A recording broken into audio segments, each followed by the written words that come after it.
All right. Here is your guide video on how to fill out the form. First off, thank you so much for trusting us with your marketing, and be excited for an absolute rock star list. This is super cool, super detailed. Again, I can't wait. I can't wait to get started with you, and I'm grateful that you trusted us to do this. So, do plan on taking a minute to do this. Taking a minute to do it definitely produces a better result than flying through it. So what we're going to do is we're going to step through section by section and go over how to fill it out, and then kind of some thought processes and strategies, etc. Okay, so we'll start with the part that's probably going to take you the longest first, and that's the zip codes. So if your zip codes haven't loaded yet, they will load soon. They're loading directly from our application behind, and especially if you're in an area with quite a few zip codes and cities, it's going to take a minute for everything to be uploaded. So this is my area right here. So this is just one of the counties that I work in here in Utah. So you'll notice that in some cases you have multiple zip codes with different cities, and in some cases you'll have multiple cities within the same zip code. We do this to get as granular as possible, and I apologize for those of you that are in like Maricopa or Dallas or counties that are huge. There's going to be quite a few things to fill out, but it will be worth the time, I promise. So a governing rule for all of this: 5 is high, 1 is low, 0 is I don't want it at all. Okay, so let's go into first kind of some strategy on when to do a 5, when to do a 4, 3, 2, 1, etc. So in all things, a 5 is like, this is it. This is where I get the vast majority of my business from. A 1 is, I don't love this, but if it's but if they're super motivated, I'm interested, right? So for example, this Eden one would be accurate for me right here. I don't particularly like flipping in Eden, and by and large, the homes are too nice. For me, too new, not my main area. But if somebody has, 5 different motivation points, you bet I'd be happy to flip in Eden. So I will put that as a 1. Now, cross that with, say, commercial, right? I currently just don't do anything with commercial. I don't have I don't have a path to make revenue off of commercial. So I would make commercial a 0.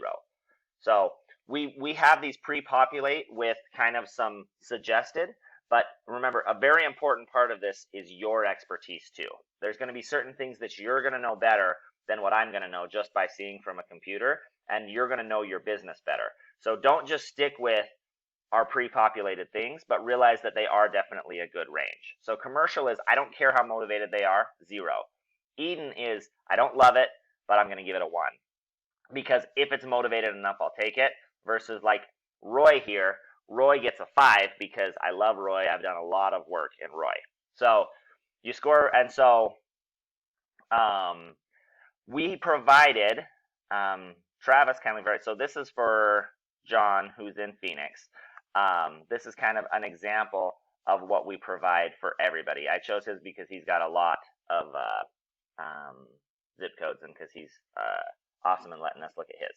So in here you see we've got the population and the number of homes under 400,000. So this gives you an idea of, is this an expensive? And so based on your area, you may want to work with Travis and change what this number is, right? Like if you're in Bay Area, homes under 400,000 isn't going to be a lot.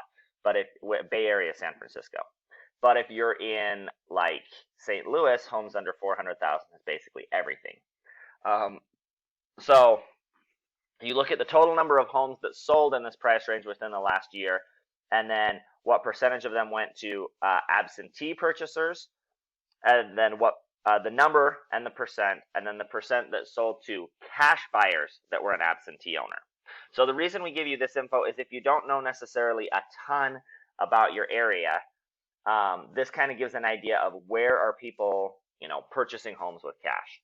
Now, and the other reason why I like Phoenix is because this gives a really good example for why I need your expertise too.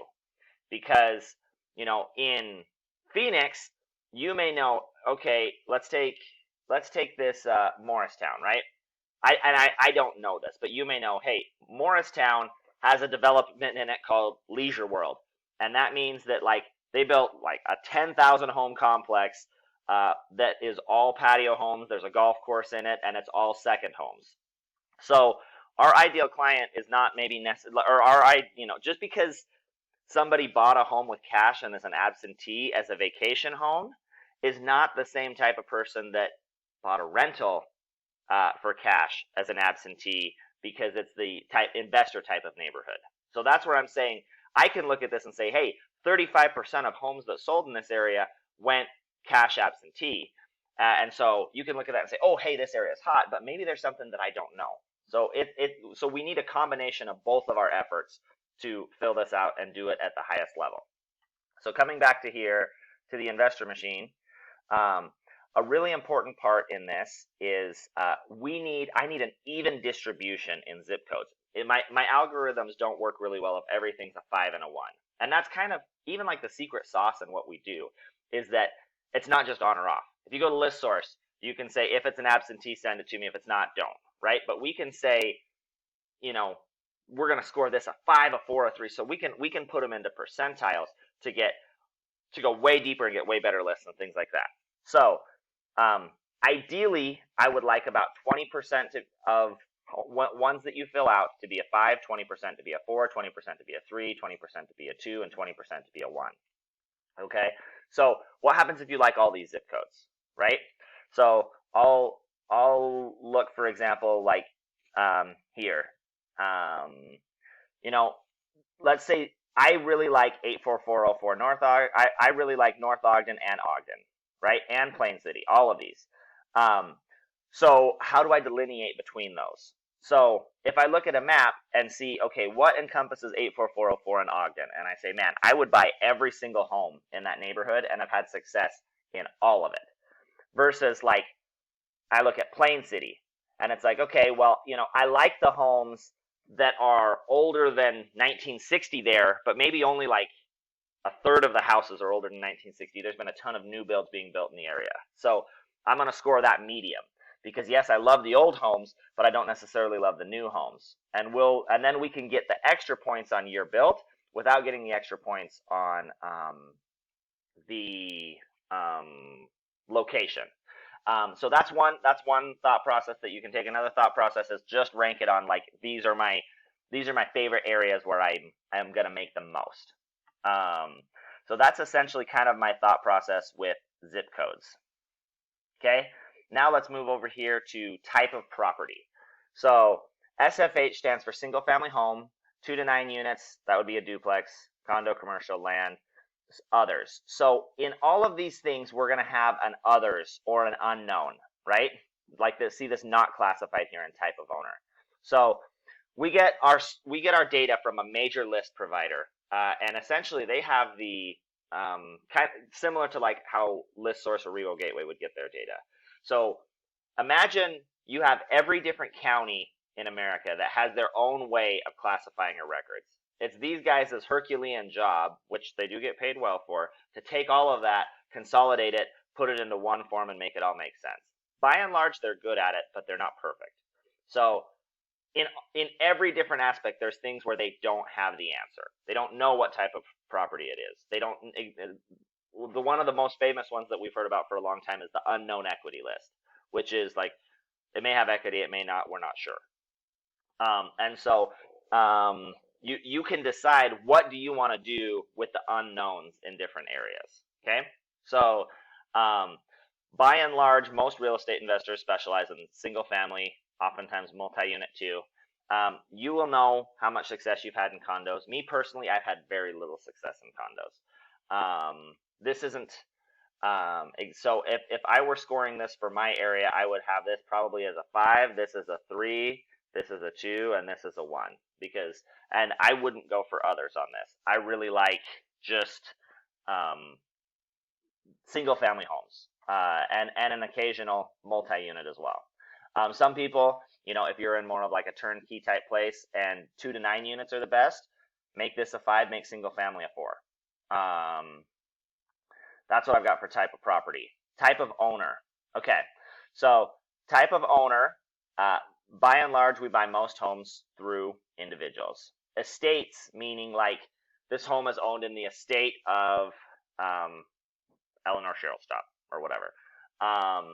So I typically will score individuals, estates, and trusts on the high end. So we could say, and estates and trusts are pretty similar. Companies, again, depends a little bit on your strategy. So companies are a lot harder to skip trace than individuals. So if you're heavy on text messaging and if you're heavy on cold calling and having us do skip tracing, you're not going to want to do a lot of companies because we just mail them. That said, I have bought many a home from a tired landlord that was owned in a company.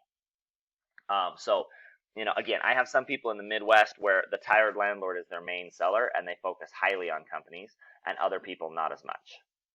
Okay, non-sellers. Non-sellers needs to be a 0.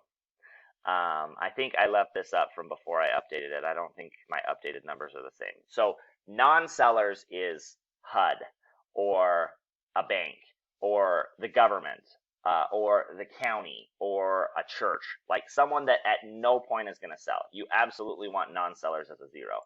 And not classified, again, you can decide if what you want to do there, whether or not it's a you can decide if you want to take the risk on mailing people that they're not actually sure what type of owner it is. Okay. Now we have LTV, which stands for loan to value. Okay, so in this case, I'm going to have to update this before I do the next video because it's supposed to be the opposite. I updated all of the pre-filled numbers and it gave me the old ones. So in this case, 0% loan to value is best. 100% loan to value is worst. So if this number 100% means I owe 100,000 and the home is worth 100,000. So you actually want to do this in the exact opposite. Oops. When you hit enter, it goes to the next page. Be careful about hitting enter. So this really should be 5, 4, 3, 2, and 1. Or, but so with loan to value, so there's 2 different ways of looking at loan to value. So in my experience with these major data providers, the area where they are least accurate is with loan to value. So essentially how they determine loan to value is they have their own algorithm on what value actually is. So in some cases they say it's tax data. In some cases they say, we're going to assume it's this much more than tax data. But like, they definitely aren't paying a licensed appraiser to go through and run an appraisal for every home in your area. So their value can be skewed. In addition to that, they take the day that there was a loan and assume that it had a certain interest rate. All they have access to is public data, right? So public data says, okay, they got a loan from Wells Fargo on this day. So we're going to assume they're paying a 5% interest rate, and then we're going to assume that since it's been 10 years, their loan amount is this. So they're making a lot of assumptions here. Their loan amount, their interest rate could have been 2.5%. For all they know, it could be a 12% interest rate loan that's only interest only. Like, there's a lot of variables that they don't necessarily have access to. And so it's good that they have loan to value in there so that you can figure out equity, but realize that it's the number where they're probably least accurate. So that's why a lot of investors will hit the unknown equity list. So you can say, hey, if it has unknown equity, I'm going to make it a 3, a 4, or a 5. Okay, so here's what I do in my area in place of this. So I'm in Salt Lake. I'm in a highly appreciating market. So I look more at years of ownership than I look at LTV. Because by and large, if someone has lived in a home for 3 or more years in Utah, they have enough equity for me to buy it. That's a much easier thing to verify. So mine looks different than my friend that does this with us in Virginia Beach. Okay, so I'll show you how his looks in Virginia Beach and mine. So in Virginia Beach, homes are worth essentially pretty close to the same now that they were a decade ago. A little appreciation, but nothing crazy. So he has, a 5, a 5, a 4, a 3, a 2, a 1, like this. So our scores here are similar, but where it's different is in the weights, which is what we're going to do on the last page. So he has his LTV weighted much heavier than years of ownership. And I have my years of ownership weighted much heavier than my loan to value. So this one's right in terms of years of ownership and the score that we put on all of these. So this is essentially how long has somebody owned the house. And then the next thing we look at